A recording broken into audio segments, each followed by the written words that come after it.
YCP party చేస్తున్నటువంటి దొంగ దీక్షలు తప్పు. ప్రజల మధ్య చిచ్చు పెట్టద్దు. ప్రభుత్వం ప్రజల కోసం సంక్షేమ పథకాలు అమలు చేస్తుంది, నిరుద్యోగుల కోసం పనిచేస్తుంది, రైతుల కోసం పనిచేస్తుంది, ఈ రాష్ట్రంలో ఉన్నటువంటి ప్రజలందరి కోసం పనిచేస్తాం. ఇది నిజమా కాదా బహిరంగ చర్చకి రమ్మని సవాల్ చేస్తాను. మా లోకేష్ గారి నాయకత్వంలో కూటమి ప్రభుత్వం నిరుద్యోగ నియామకాలు చేపట్టింది. దీనికోసం పనిచేస్తాం, చిత్తశుద్ధితో పనిచేస్తాం. మేము ఏదైతే ప్రజలకు హామీ ఇచ్చామో హామీని అమలు చేయడం కోసం చిత్తశుద్ధితో పనిచేస్తాం. తల్లికి వందనం వేస్తా ఉన్నాం, ఉచిత బస్సు అమలు చేస్తాం. ఇవాళ నిరుద్యోగ నియామకాలు నోటిఫికేషన్ చేపట్టాం. మీరు నిరుద్యోగ నియామకాలు ఎవడన్నా నిరుద్యోగం దీక్షలో ధర్నా నిరుద్యోగం ఉన్నాడా? నిరుద్యోగి రోడ్డుకి ధర్నా చేశాడా? మాకు అన్యాయం జరిగింది ఎవడన్నా మాట్లాడా? మీ నాయకులు తప్ప, మీ నాయకులు ఉనికి కాపాడుకోవడం తప్ప, మీ పార్టీ ఉనికి కాపాడుకోవడం తప్ప దీక్షలో న్యాయం ఉందా?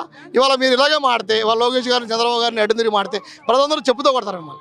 ఇప్పటికీ ప్రభుత్వం ప్రజల కోసం పనిచేస్తుంది, ప్రజల తరపున పనిచేస్తుంది, ప్రజల కోసమే పనిచేస్తుంది. మేము ఏదైతే ఇంకా మాకు 3 సంవత్సరాలు 2 సంవత్సరాలు టైం ఉంది, ఖచ్చితంగా ఈ పథకాలు అమలు చేస్తాం, ప్రజల కోసం పనిచేస్తాం. ఇట్లాంటి అవాకులు చవాకులు మాట్లాడే తాడదీస్తారు. ప్రజలందరూ కూడా మేము కాదు, ప్రజలకు చెప్తారు. ప్రజలు మిమ్మల్ని 11 సీట్లు పరిమితం చేసి చెప్పారు కదా, రేపు రాబోయే కాలం 11 సీట్లు వస్తాయా చెప్పండి గుండె మీద చేసుకుని. ఇవాళ వాళ్ళు చేసే దీక్షలో ఎవడన్నా నిరుద్యోగం ఉన్నాడా? రాజకీయ నాయకులు రాజకీయ లభ్యం కోసం చేసే పని తప్ప వేరేది ఏమైనా ఉందా? మా పార్టీ మా ప్రభుత్వం ప్రజల కోసం పనిచేద్దాం, శాంతి భద్రతల విఘాతం కలిగిద్దాం. మీరు ఇలా కూడా నిరసన తెలియజేసి రమ్మని చెప్పేద్దాం. దౌర్జన్యం చేయమని అక్కడ చెప్పలేదు మాకు. ఆ చేయదలుచుకుని చేస్తారు దీక్షలు. ప్రభుత్వం మాది దీక్ష చేస్తారు మేము తలుచుకుంటే.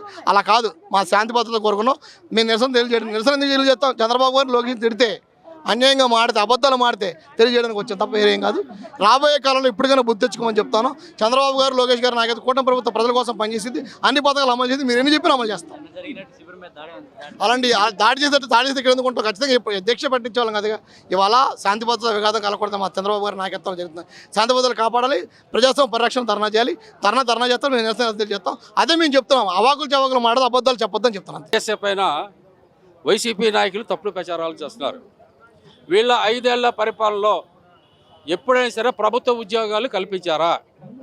చంద్రబాబు నాయుడు గారు కూటమి పాలన ఈ రాష్ట్రంలో అధికారంలోకి వచ్చిన తర్వాత మరి డిఎస్ఏని సక్రమైన పద్ధతులు అమలు చేసి పారదర్శకతగా నియామకాలు జరిగి తప్ప కానీ ఎక్కడా జరగల. దానికి నారా లోకేష్ గారు ఒక ఛాలెంజ్ చేశాడు. ప్రజాప్రక్షాత్రంలో తేల్చుకుందాం, మీ దగ్గర ఉన్న ఆధారాలు తీసుకొని రండి, మా దగ్గర ఉన్న ఆధారాలు తీసుకొద్దాం, ఎవరు తప్ప ప్రజలు నిర్ణయిస్తారన్నారు. ఆ ఛాలెంజ్కి వీళ్ళు ఎందుకు కట్టుబడి ఉంటా? 2, హైకోర్టులో వీళ్ళు ఫీల్ చేశారు. డిఎస్సీలో అక్రమాలు జరిగినాయి, వాటి మీద సమగ్రమైన దర్యాప్తు చేయడానికి సిబిఐకి అప్పచెప్పండి అని చెప్పేసి పిటిషన్ వేశారు. హైకోర్టు కూడా చివరికి ఆ పిటిషన్ తిరస్కరించింది. హైకోర్టు కూడా ముట్టికాయలు వేసినా సరే వీళ్ళకి సిగ్గురాలా. మరి ఈ రాష్ట్రంలో చంద్రబాబు గారి నాయకత్వంలో ప్రభుత్వం ఏర్పడిన తర్వాత ఒక డిఎస్ఏ కాదు, మరి పోలీస్ రిక్రూట్మెంట్ బోర్డు 7,500 మంది పోలీస్ కానిస్టేబుల్ ఉద్యోగాలు కల్పించడం జరిగింది. అదేవిధంగా పబ్లిక్ కమిషనర్స్ ద్వారా మరి అనేకమైన ప్రభుత్వ ఉద్యోగాలు కల్పించడం జరిగింది.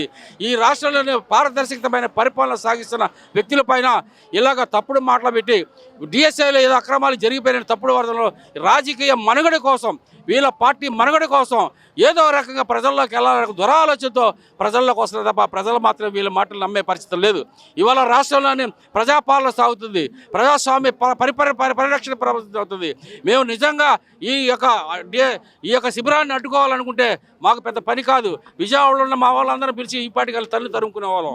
అయినా సరే మేము లాండ్ ఆర్డర్కి గౌరవించాం. లాండ్ ఆర్డర్ కాపాడవలసిన బాధ్యత ప్రజాస్వామ్యం ఉంది కాబట్టి వాళ్ళ మాటలు విన్నాం. మా అధినాయకుడు కూడా శాంతియుతంగా చేయండి తప్ప కానీ ఎక్కడ కూడా ఘర్షణకు వెళ్ళొద్దని చెప్పేసి వాళ్ళు స్పష్టంగా చెప్పడం జరిగింది. అయినా సరే మేము మా నారా చంద్రబాబు నాయుడు గారిని, నారా లోకేష్ గారిని కానీ ఒక్క మాట అంటే మాత్రం ఆ శిబిరంలో ఉన్న మొత్తం పీకేస్తామని కూడా మేము తెలియజేస్తున్నాం.